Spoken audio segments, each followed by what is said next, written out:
Salam sejahtera. Dalam episod ketiga, kita bincang bahawa kesihatan bukan produk, ia infrastruktur. Tetapi hari ini, kita tanya soalan yang lebih sukar. Kenapa majoriti orang hanya bertindak bila sudah sakit? Kenapa bukan sebelum? Mari kita bedah secara sistematik. 5 why analisis. Kita akan tanya kenapa 5 kali. Bukan untuk menyalahkan, tetapi untuk faham akar masalah. Why 1? Kenapa tak jaga awal? Jawapan biasa, saya belum sakit. Ini pemikiran paling berbahaya.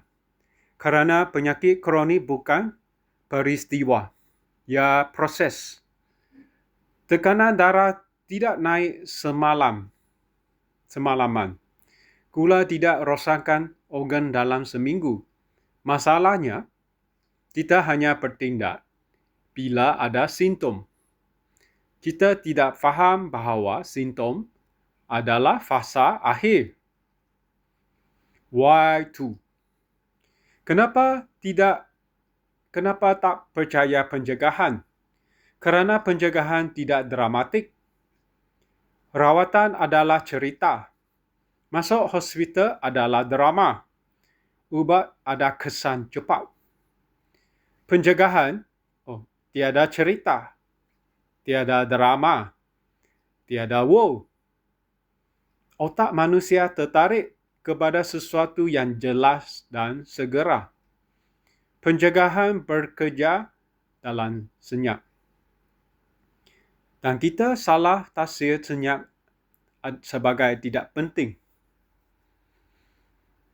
Why 3? Kenapa rasa sihat itu otomatik? Kerana selama ini badan masih boleh berfungsi. Selagi boleh bekerja, kita fikir semuanya baik. Tetapi boleh berfungsi tidak sama dengan optimum. Ramai orang berada dalam keadaan letih kronik, berat berlebihan, tidur tidak berkualiti, tetapi masih bekerja. Dan kerana masih boleh bekerja, mereka fikir masih sihat. Itu ilusi fungsi minimum. Why 4? Kenapa lebih percaya ubat daripada disiplin? Kerana ubat memberi respon cepat. Disiplin memerlukan masa. Ubat memberi rasa sesuatu sedang dibuat. Disiplin tidak memberi kepuasan segera. Ini bukan soal betul atau salah. Ini soal psikologi manusia. Kita cenderung memilih solusi yang cepat kelihatan, walaupun jangka panjangnya lebih mahal. Why 5? Kenapa budaya tidak ajar pelaburan kesihatan? Ini paling penting. Kita diajar melabur dalam tanah, melabur dalam emas, melabur dalam rumah. Tetapi siapa ajar? Melabur dalam metabolisme, melabur dalam tidur, melabur dalam nutrisi berkualiti. Tiada subjek infrastruktur kesihatan di sekolah. Tiada KPI kesihatan dalam komuniti.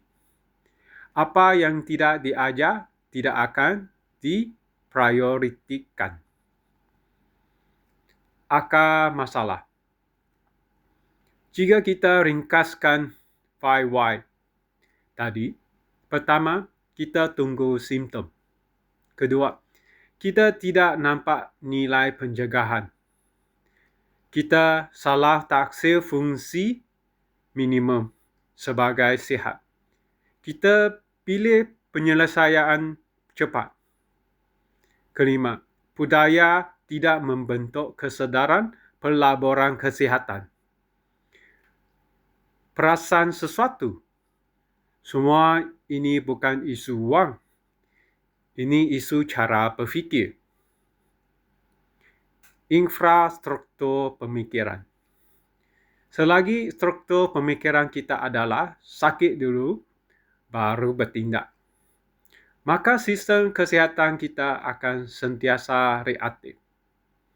Dan sistem reaktif sentiasa lebih mahal daripada sistem preventif. Dalam kebun, anda tidak tunggu tanah rosak baru bina saliran. Dalam bisnes, anda tidak tunggu rugi 3 tahun baru urus cash flow. Tetapi dalam kesihatan, ramai tunggu doktor beri amaran. Itulah kegagalan infrastruktur berhakiman. Realiti yang perlu diterima. Orang yang paling mahal kos rawatannya bukan orang miskin. Selalunya orang yang mampu, tetapi tangguh.